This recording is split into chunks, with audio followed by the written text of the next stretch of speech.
আসসালামু আলাইকুম রহমতুল্লাহি ওয়াবারাকাতুহু।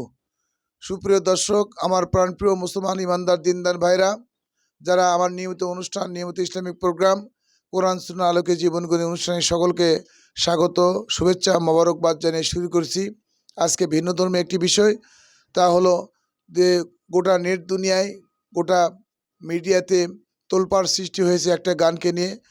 শিল্পী মশিউর রহমানের একটি গান, কি বলেছে তোমার পীর, কি বলেছে আকাবির, কি বলেছে তোমার বাপ দাদারা, ওইসব কিচ্ছা ছাড়ো, যদি বন্ধু পারো কোরআন হাদিস জেনে বুঝে একটুখানি পড়ো। এই একটি গানকে নিয়ে গোটা মিডিয়া পাড়ায় যে তোলপাড় সৃষ্টি হয়েছে, আমরা এই বিষয় নিয়ে একটু কথা বলতে চাই। সম্মানিত উপস্থিতি, আমাদেরকে দেখতে হবে যে শিল্পী মশিউর রহমান যে গানটি গেয়েছে, এই গানটি কোরআন হাদিসের আলোকে কতটুকু আহ, গান সে গেয়েছে, কোরআন হাদিসের আলোকে কতটুকু সেটা আসলে বাস্তবে সে গেয়েছে, সেই বিষয়টি আমাদেরকে অ্যানালিসিস করতে হবে, বিশ্লেষণ করতে হবে এবং আমাদেরকে সেই অনুযায়ী আমাদেরকে বিচার করতে হবে। সম্মানিত উপস্থিতি, আমরা জানি বিশ্বনবী আখিরি জামানার পয়গম্বর বিদায় হজের ভাষণী যে বক্তব্য আমাদের কাছে দিয়ে গেছেন, সেটাই সবচাইতে কি বলা হয় অবিস্মরণীয় বক্তব্য, যে বক্তব্যের উপরে আর কোনো বক্তব্য হতে পারে না এবং যেটা বিশ্বনবীর হাদিস হিসেবে পরিগণিত হয়েছে। যে বিশ্বনবী সরকারের দু আলম বলেছে যে আমি তোমাদের কাছে দুটি জিনিস রেখে গেলাম, বিশ্বনবী সেই হাদিস, তারাকতু ফিকুম আমরাইনি লান তাদিল্লু মা তামাসসাকতুম বিহিমা কিতাবুল্লাহ ওয়া সুন্নাতু রাসূলিহি।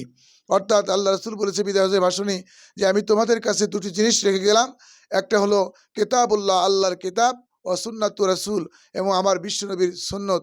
এই দুটিকে যদি তোমরা আঁকড়ে ধরতে পারো, তাহলে তোমরা পৃথিবীতে কখনো পথভ্রষ্ট হবে না, পৃথিবীতে কখনো তোমরা গোমরাহী হবে না।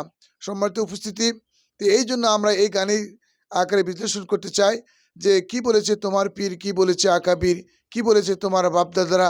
আসলে আমাদেরকে এই গানের একদিক থেকে, এই গানের মশিউর রহমান শিল্পী যে গানটা গেয়েছে, এটা মূলত সে গানটা গেয়েছে যে আমাদের সমাজে যারা ভণ্ড পীর আছে, যারা মানে কি বলা হয় পীরের নামে মাজার খুলে তারা টাকা রোজগার করতেছে, কামাই করতেছে, এই সমস্ত ভণ্ড পীরদের উদ্দেশ্যে মশিউর রহমান এই গানটি গেয়েছে। সুতরাং আমাদের বাংলাদেশে হক্কানি পীর আলিমীদ্দিন যারা আছে, হক্কানি পীর যারা আছে, তাদের বিরুদ্ধে সে কথা বলেনি। জানি আমাদের বাংলাদেশে ইসলাম নিয়ে এসেছে পীর আউলিয়ারা, যেমন শাহজালাল, শাহপরান, শাহ মাকদুম, এরপর সহ শাহ সুলতান সহ অনেক আল্লাহর অলি যারা পৃথিবীতে ইসলাম নিয়ে এসেছে, সেই সমস্ত অলিদের সম্পর্কে তার এই গানটি না। আর তার গানটি হচ্ছে যে আমাদের সমাজে যারা ভণ্ড পীর, যারা কি বলা হয় ওয়াজের মঞ্চকে নাচের মঞ্চ বানাইছে, এরপর মাজারে তারা সেজদা দিচ্ছে, এই সমস্ত ভণ্ড পীরের বিরুদ্ধে মশিউর রহমান এই গানটি গেয়েছে।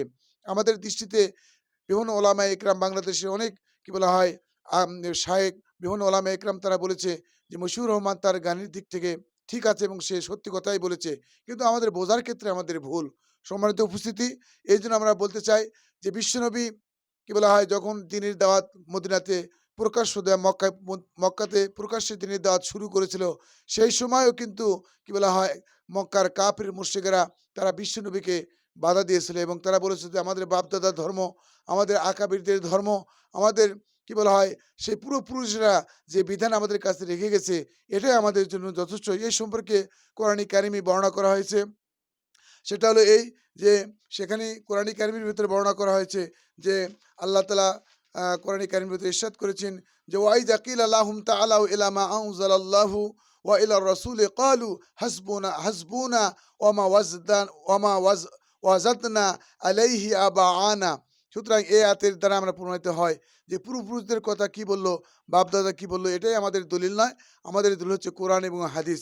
সম্মানিত উপস্থিতি, এই জন্য কোরআন এবং হাদিসের আলোকে আমাদেরকে দেখতে হবে যে শিল্পী মশিউর রহমানের এই গানটি ঠিক আছে কিনা, এবং বিশ্বনবীর সেই বিদায় হজের ভাষণের যে হাদিসটি আমি আপনাদের সামনে উপস্থাপন করলাম যে তোমাদের কাছে দুটি জিনিস রেখে গেলাম, এই দুটি হাদিসের আলোকে। এছাড়া সূরা হাশরের ৯ আয়াতে আল্লাহ তাআলা বলেছেন যে ওয়ামা আতাকুমুর রাসূলু ফাখুযুহু ওয়ামা নাহাকুম আনহু ফান্তাহু, যে আমি তোমাদের কাছে যে জিনিসটা নিয়ে এসেছি অর্থাৎ বিশ্বনবীর হাদিস এবং কোরআন যেটা নিয়ে এসেছে, সুতরাং এগুলো আমাদেরকে গ্রহণ করতে হবে। আর এর পরিপন্থী, কোরআন সুন্নাহর পরিপন্থী যে বিষয়গুলো আছে, এগুলো কখনো আমাদের গ্রহণ করা যাবে না। তার কারণ হলো বিশ্বনবীকে সেই সময় বিশ্বনবী যখন কালেমার দাওয়াত দিচ্ছিল, কি বলা হয় গোপনে যখন আল্লাহর পক্ষ থেকে অর্ডার হলো যে তুমি প্রকাশ্যভাবে এই দ্বীনের দাওয়াত দাও, তখন আমরা দেখতে পাই বিশ্বনবী সাফা পর্বতে উঠে গোটা আরব ভূখণ্ডের মুসলিম কি বলা হয় আরব মানুষদেরকে আহ্বান করেছিল।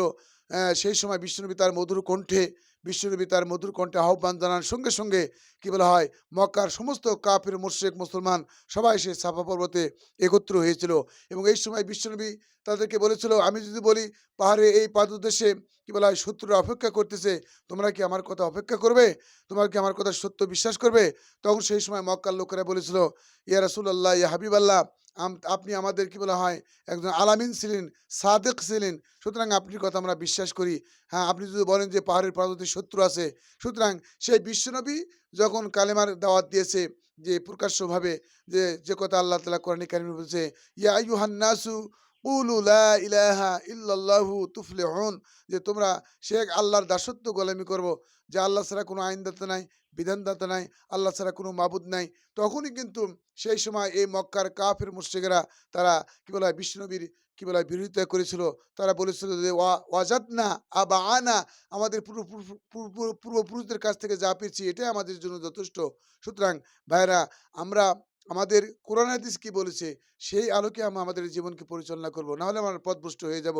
সুতরাং আমাদের আকাবির, আমাদের কি বলা হয় সালফে সালেহিন মুজতাহিদিন কি বলা হয় আকাবিরা যারা বলেছে সেই কথাগুলো যদি কোরআন হাদিসের আলোকে সত্যি হয়, তাহলে অবশ্যই আমরা আকাবির থেকে অনুসরণ করব, অনুকরণ করব। কিন্তু তাদের কথা যদি কোরআন বিরোধী, সুন্নাহ বিরোধী হয়, যত বড় আকাবিরই হোক না কেন, সুতরাং এদের কথা আমরা কখনো মেনে নেব না। এইজন্য আসুন যে আমরা কি বলা হয় আমাদের বাংলাদেশে যে সমস্ত ভণ্ডপীর আছে, এই উপমহাদেশে যে ভণ্ডপীরগুলো আছে, তাদের বিরুদ্ধে আমরা রুখে দাঁড়াই। তারা ইসলামকে কলুষিত করেছে, তারা ইসলামের সৌন্দর্যকে নষ্ট করেছে। সুতরাং এই সমস্ত আকাবির নাম ধরে, পীর নাম ধরে যারা ভণ্ডামি করতেছে, তাদের বিরুদ্ধে আমাদের এই শিল্পী মশিউর রহমান যে কথাটি বলেছে, কি বলেছে তোমার পীর, কি বলেছে আকাবির, কি বলেছে তোমার বাপদাদারা। সুতরাং এইসব কিচ্ছা ছাড়ো, কোরআন হাদিস বুঝে সুঝে পড়ো।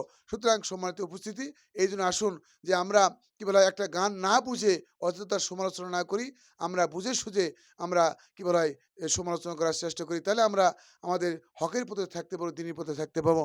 সুতরাং শিল্পী মশিউর রহমানকে ধন্যবাদ জানাই যে এই জাতির এই ক্লান্তি লগ্নি কি বলা হয় যখন ভণ্ডপীররা মাথা চাড়া দিয়েছে, এই সময় তার একটি বিপ্লবী কণ্ঠে এই গানটি আমাদের সকল বাংলাদেশের আপামর জনতা, দিন কায়েমের পক্ষে যারা কাজ করছে তাদের জন্য শানিত ধারার হিসেবে এটা কাজ করবে। আমরা দোয়া করি আল্লাহ তাআলা তাকে হায়াতে তাইয়্যিবা দান করুক। এবং আমি সকলকে আহ্বান জানাই যে আমার এই কি বলা হয় এই বক্তব্যটি শোনার পর কেউ বিরূপ ধারণা করবেন না। আমি একটি সলিউশন দেওয়ার চেষ্টা করেছি। তাই আসুন আমরা এই বক্তব্যকে আমরা নিজে শুনি, অপরকে শোনার জন্য শেয়ার, কমেন্ট এবং লাইক দেয়া আমার পেজের সাথে থাকি। এই বলে আমার কথা শেষ করছি। আসসালামু আলাইকুম ওয়া রাহমাতুল্লাহি ওয়া বারাকাতুহু।